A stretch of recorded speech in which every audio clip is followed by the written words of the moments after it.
Hello, my name is Sabrina Lanús, and I am doing a presentation tonight on Aarskog syndrome.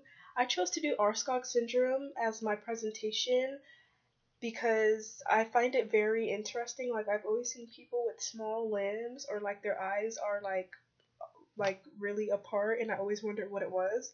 So looking up the information on this was very interesting to me, and I hope to share the information I learned with you guys also. So let's get right into the video.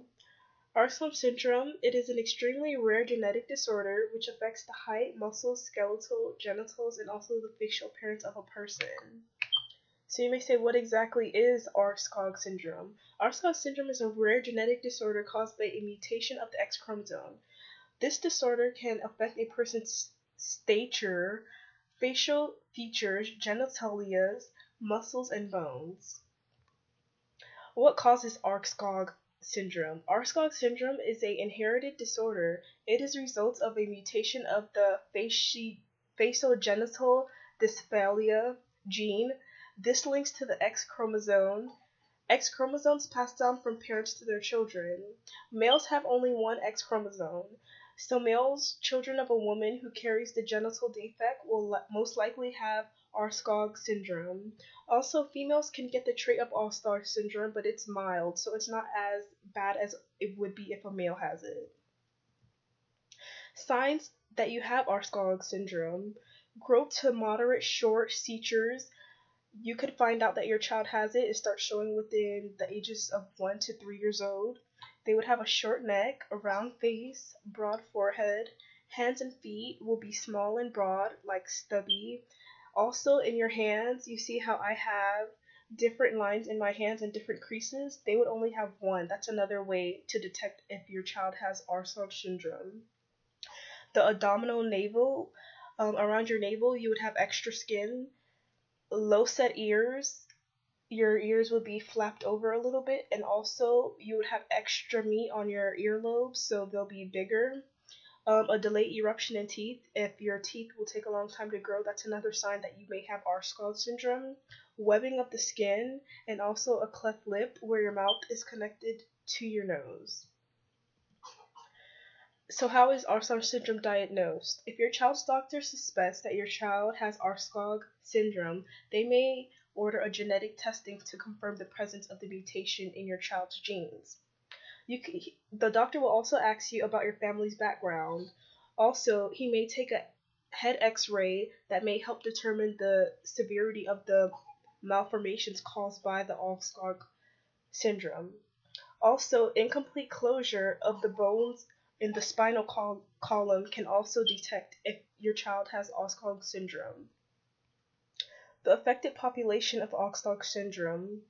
It does not affect a certain race, and it is not only effective in the United States. It happens worldwide, so it could happen anywhere in the world. This disease affects about 1 in 1 million person in the general population.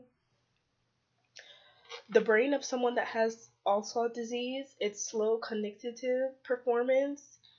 They may have ADHD, a delay in cognitive development, and also mild learning or behavioral problems. Treatment for Aarskog disease. Aarskog syndrome can be cured, although numerous treatments can be performed to increase the quality of life.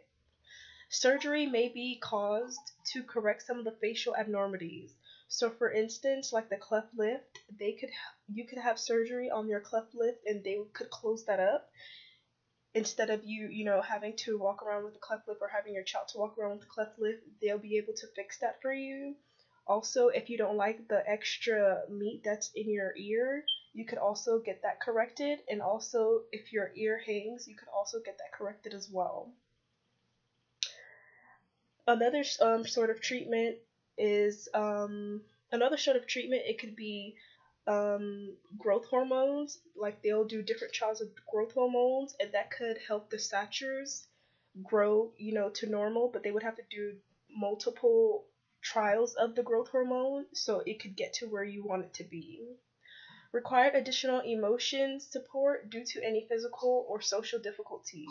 So since people with Aarskog syndrome have like shorter limbs, they might not be able to perform physical activities and be as social as other kids or other people that have it, because they won't be able to perform the same. It's not as easy for them. They also could develop low self esteem if they're troubled by any differences between themselves and their peers. For instance, they may feel a type of way because, they look a certain way and their peers look a different way. They may feel like they don't look regular. So that may have to be a treatment for them, because they might have to go see a therapist or talk to somebody, so they could boost their self esteem up and not feel down about themselves. And that is the end of my video. I hope that you learned something from the information that I gathered, and thank you for watching.